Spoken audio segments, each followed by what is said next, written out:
This week we've got some really good low-budget and international films to highlight. Let's start binging.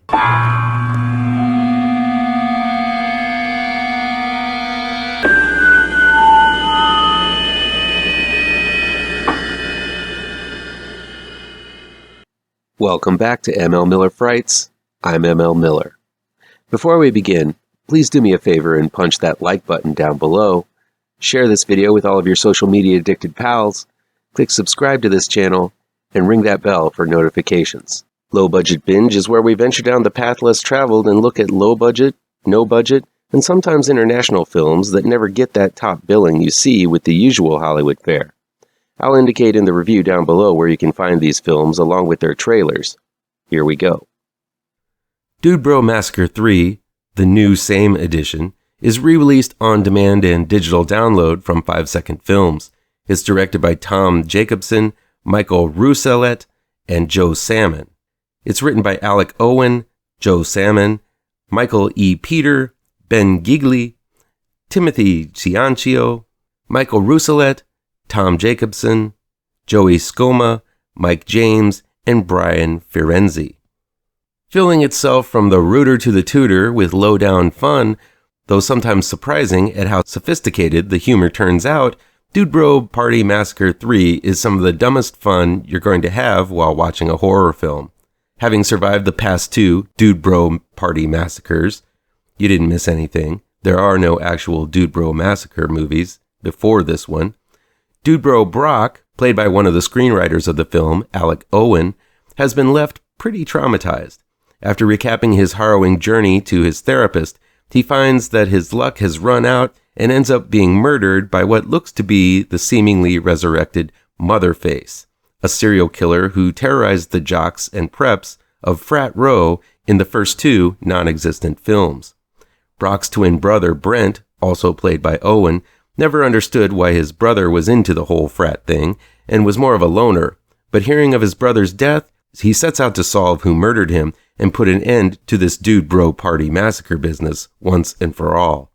Entering as a pledge to the fraternity, he meets his Dude Bro brethren and heads out on an innocent party weekend with the dudes, all the while trying to glean who the killer is. Luckily, or unluckily, depending on how you look at it, Motherface has followed them into the woods, and she's ready to kill again. The humor in Dude Bro Party Massacre 3 is pretty much the wet-hot American summer variety, as it chooses to barrage us with one inane moment after the next at rapid fire. While everyone is taking things drastically seriously within the narrative, there isn't a serious line muttered by the cast. In DBPM 3, like many characters in the horror films we love and cherish, they have no idea that they're in a horror movie, let alone a farce of a horror movie. So this makes it all the more fun and drives the point home that everyone in this film is an idiot, oblivious to the creeping horror of picking them off one by one, mainly because it happened to them before in two unmade horror movies. I wasn't expected to be scared by this film very much, and turns out I wasn't. That's not what this film is supposed to be, though there are some shockingly gory moments, and the gore effects are top-notch, by the way, though except maybe for an intentionally fake-looking severed head or two. These effects are so outrageous that they will inspire gasps of laughter more than anything else. The scores of cameos in this film are another treat. While the main actors all seem to be part of the same comedy troupe, genre greats like Patton Oswalt, porn star Nina Hartley, Larry King, and of course party rocker Andrew W.K. show up just long enough to make you wonder why the hell they're there. In all cases, these cameos aren't slumming it. They seem to be giving it their all to support this low-budget, high-energy film. I thought Dude Bro Party Massacre 3 was a lo-fi masterpiece, but I'm sure there will be some who won't. Humor being the most subjective of qualities, I'm certain there will be those sticks in the mud who will write this one off as non-stop inanity.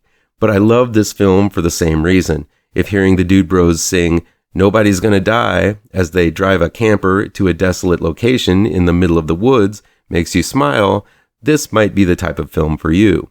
Dude Bro Party Massacre 3 turned out to have my kind of gross out and go for broke sensibilities that I love and respect.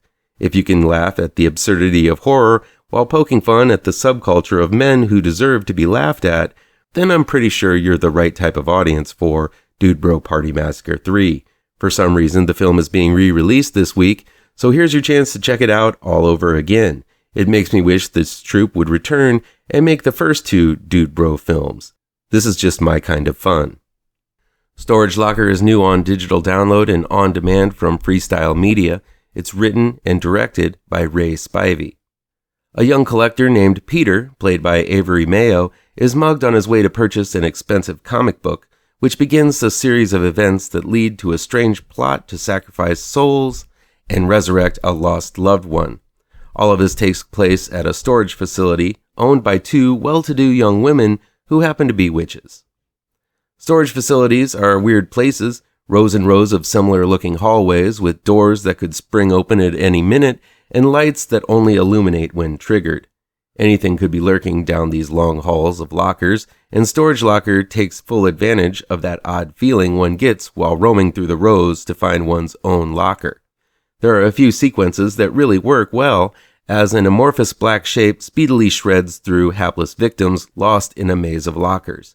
These scenes are well-paced, and they work. Storage Locker is a strange mix of comic books, fantasy, horror, and comedy.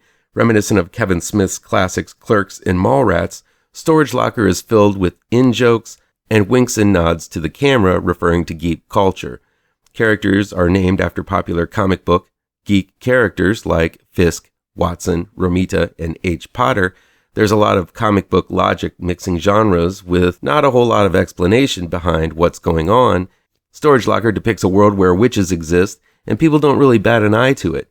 Because superhero tropes have become so commonplace in films, it's prepared some audiences for this type of thing, but at the same time, the film creates a rather jarring feel when so much of the impossible occurs without much incident.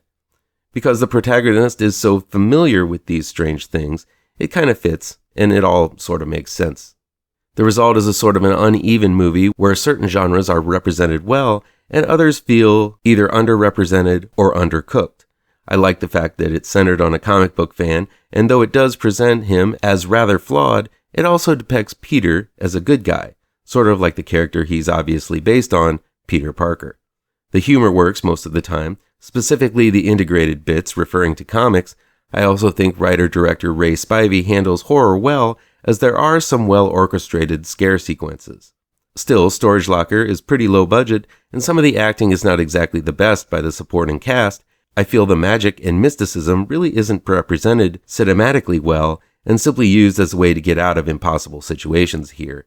I feel filmmaker Ray Spivey had high aspirations and big ideas for Storage Locker, but just didn't have the budget to achieve all of those goals. But if you're a comic book fan or a fan of horror, you're going to find a lot to appreciate with this often funny, often sweet, often suspenseful genre mashup. New Religion is new streaming on Screambox. It's directed and written by Keishi Kondo. Kigo Seto stars as Mayabi, an escort who is recently divorced after the accidental death of her daughter. When one of her co-workers flips out and begins stabbing people, her last customer, a mysterious man named Oka, played by Satoshi Oka, contacts Mayabi to pose for some pictures for him.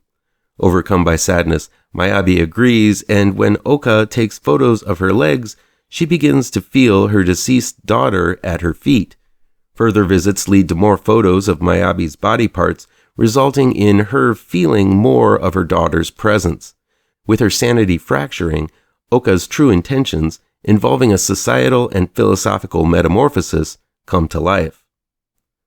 New Religion is a mesmerizing and surreal film heavy on body horror, but while most of the time body horror involves something gross happening as a body transforms into something else, New Religion deals with more of a shifting of the way of seeing things. Oka, who lost his voice and speaks through a sound system as he slowly moves through his red-tinted apartment taking pictures, explains this to Mayabi during their photography sessions. Since Mayabi is overcome with fear, she's vulnerable to Oka's cult-like beliefs, and her mind shifts to look at the world through his eyes as it proves to be beneficial to her by allowing her to have her child returned to her from the dead. While the philosophy isn't particularly new, It's basically imagining your own existence and believing in it rather than reality guiding your own experiences. As her ex-husband watches her lose her sanity, it proves to be devastating not only to Miyabi's world, but apparently others who Oka is photographing and manipulating.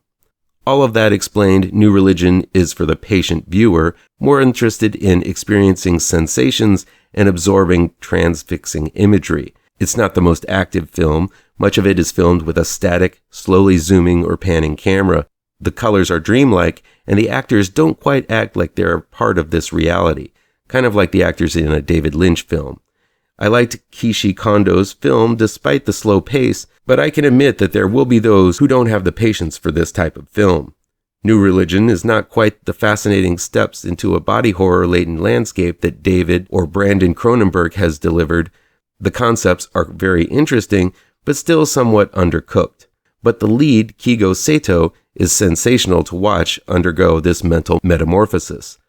Much more of a highly effective drama following a heartbroken woman, New Religion does fit into the horror genre with its subtle terrors, vivid imagery, odd score, and strange themes.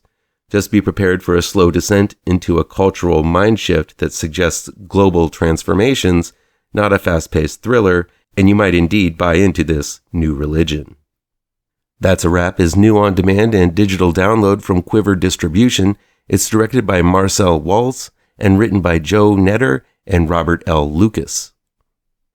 When a movie named That's a Wrap finishes its filming and cuts a teaser, the director, Mason Maestro, played by Robert Donovan, and his wife and producer Lily, played by Monique T. Parent, throw a wrap party with all of the cast.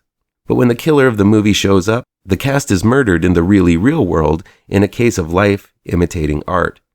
Though she survived as the final girl in the movie, Harper, played by Sarah French, doesn't know if she'll survive the night. That's a Wrap is Scream with a little stank on it.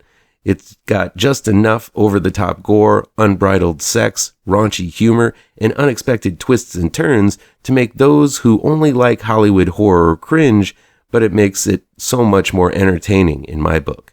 Writers Joe Knetter and Robert L. Lucas deliver a very clever script that is self-referential, but keeps from being stale and looking down on the genre it's talking about. You see, I always felt Scream turned their nose up on the very slasher films the series was birthed from, often snarkily pointing out the bad cliches that true horror fans grew up loving, but those in the movie acted as if they were better than that.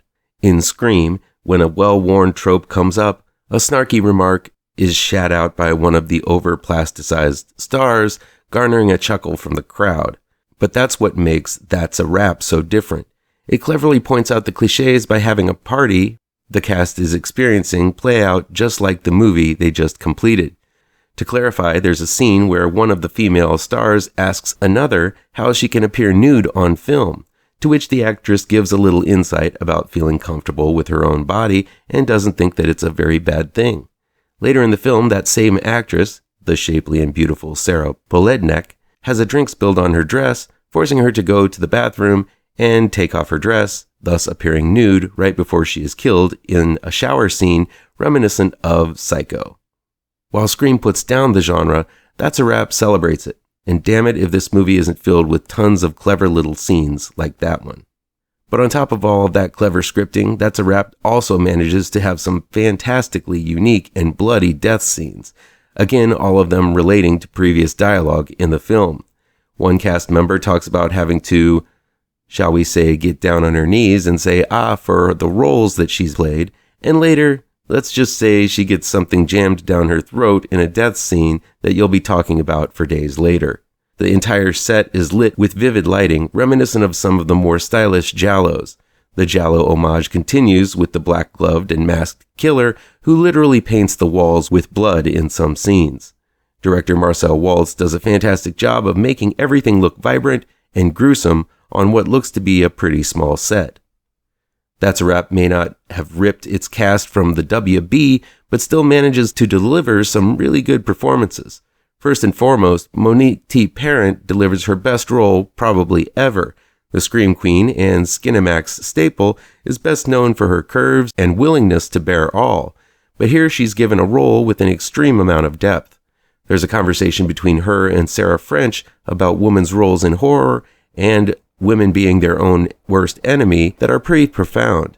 French is also strong here as the final girl, even though the story seems to give everyone their time to shine, and her moment is, of course, as the final girl later in the movie. Robert Donovan is equal parts sleazy and goofy as the director.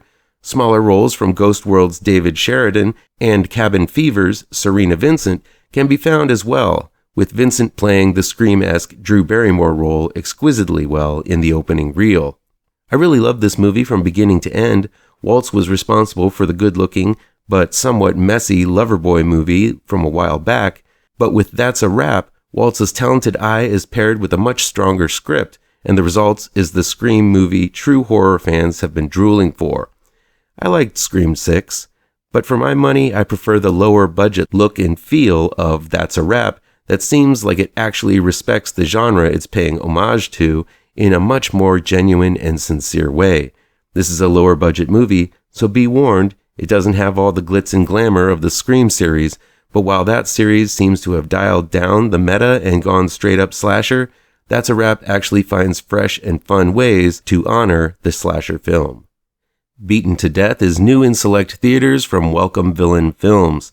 It's directed by Sam Curtin and written by Sam Curtin and Benjamin Jung-Clarke. After a drug deal gone wrong, Jack, played by Thomas Roach, and his girlfriend Rachel, played by Nicole Tudor, are viciously beaten by a drug dealer, leaving Rachel dead and Jack seriously wounded.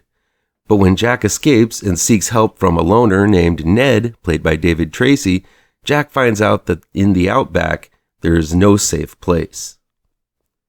Beaten to Death is a grim and devastating film of one man's will to survive against insurmountable odds. It's a small-scale survival film set in the Australian outback with big stakes. Yes, the violence in Beaten to Death is gruesome, but given the title, what would you expect? It's a hard-edged gore fest focusing mainly on surviving rather than inflicting pain on another person. It's not about the gore, though. Jack's futile attempt to make his way across the rough terrain after being tortured horribly seems to be the point here. It's quite a nihilistic viewpoint, but you have to admire the protagonist's will to keep going despite the horrors that he's been through.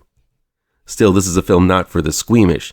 I've seen quite a lot of gore in my time, and seeing what torture this movie heaps upon Jack is almost excruciating to watch at times. Usually in action films, the hero gets a couple cuts or bruises, a gash that'll leave a wicked scar on his cheek or chin someday, if they survive, but in Beaten to Death, Jack undergoes irreparable damage that, if he does defy the title of the movie and get out of this predicament alive, his world will be forever changed. The stakes are high here, and the arduous endurance test Jack has to take is something one normally doesn't see in a production this size. But while the blood flows freely, the film never feels like it's reveling in the gore.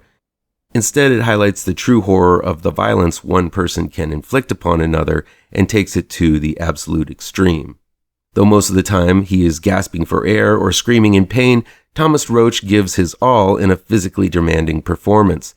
But the real standout is the towering menace of David Tracy, who plays Ned. With long gray hair and a weathered face, the Man-Mountain seems to be more dinosaur than man. I've never seen this actor before, but this guy has presence and commands every scene he's in. Beaten to Death is not a comfortable movie. It's reminiscent of other no-holds-barred, grim, gritty violence fests from down under, like Wake in Fright and Fair Game, where the outback is as much of a horror as the acts of the evil men who roam it. It's grindhousey, as it focuses more on the man versus nature than man versus man, reminiscent of those classic survival tales from the 70s like Deliverance, Straw Dogs, and such, where the softer man is forced to get tough quick or die by the deeds of his fellow man and the surrounding elements. I highly recommend checking Beaten to Death out, but only if you have the stomach for it. Final Cut, aka Z, aka Coupes, is directed by Michael Hazanavicius and written by Michael Hazanavicius, Shinichirô Ueda, and Ryoichi Wada. 4 years ago, a film called One Cut of the Dead was released from Japan, and though many haven't seen it, it still became quite the cult hit for those in the know, kind of like the people like you who check out my reviews. Enough said. It's a film that, if you saw it, you wanted others to see it and experience this celebration of horror and filmmaking so you can watch the film work its magic on someone else as it did you. I honestly don't know anyone who hasn't seen it that doesn't love it. When word got out that the remake was in the works, I groaned. Once again, a great concept is going to go through the stale Americanized rehash for those who don't like to read their movies and can't take international films. But instead of being translated into English, the remake of One Cut of the Dead turned out to be a remake done by a French filmmaker named Michael Hazanavicius, who cast the film with French actors speaking French. So screw you, guys who can't stand foreign films. This is another version of One Cut of the Dead, retitled Final Cut. But surely the French wouldn't be able to capture the essence of One Cut of the Dead's bold and refreshing love of cinema all over again, right? Wrong. Final Cut follows pretty much the same storyline and storytelling format as the original. It opens with a 30-minute long single-take movie about a group of filmmakers making a zombie movie who actually bumble their way into evoking a curse that resurrects real zombies. After that comes a flashback where we are made privy to the chaos leading up to the filming of the movie entitled Z, or Coupes. Presented as an idea brought from Japan to France for a remake, the last part of the film shows the behind-the-scenes mayhem that goes into making the 30-minute long one-take work, and it's pure cinematic gold. While there are parts that don't work well, other parts of Final Cut work even better as seen through a French lens. Added to the film is a bit more slapstick and irreverent humor. One Cut of the Dead was goofy enough, but there's a French style of humor that makes the whole thing even funnier, in my opinion. In the final portion of the film, where all of the weirdness we saw in the first segment is explained, the antics of the director and his crew reach new levels of buffoonery and equal parts luck and genius in order to make the whole thing work. One thing I think One Cut of the Dead did well was the family aspect. There was a wholesomeness to the way the Japanese family interacted with one another that the French version attempts but doesn't quite achieve. The French version is a bit more sarcastic in that way. That said, I think the final moments of Final Cut hit me harder on an emotional level, and I was surprised at how one little beat made the tears fall. I understand that comparing the two films isn't really fair to either, and honestly, a double feature of One Cut of the Dead and Final Cut would make for some very interesting watching, as both films are relatively the same, but different enough to entertain on their own. As is, I'd love to see other countries take a whack at remaking this film, adding their own regional nuances as Final Cut does. Either way, Final Cut is a fantastic remake of an equally fantastic movie. There are not many films that are able to capture the drive man has to create art and the lengths he or she will go to achieve it. Final Cut and the original One Cut of the Dead do just that. It celebrates what we cinephiles love about horror and cinema and supports the fact that there are movies out there that simply feel magical.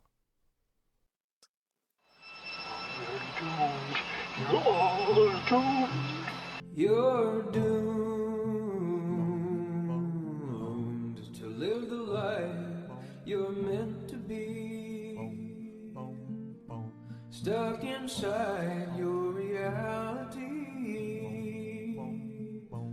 You're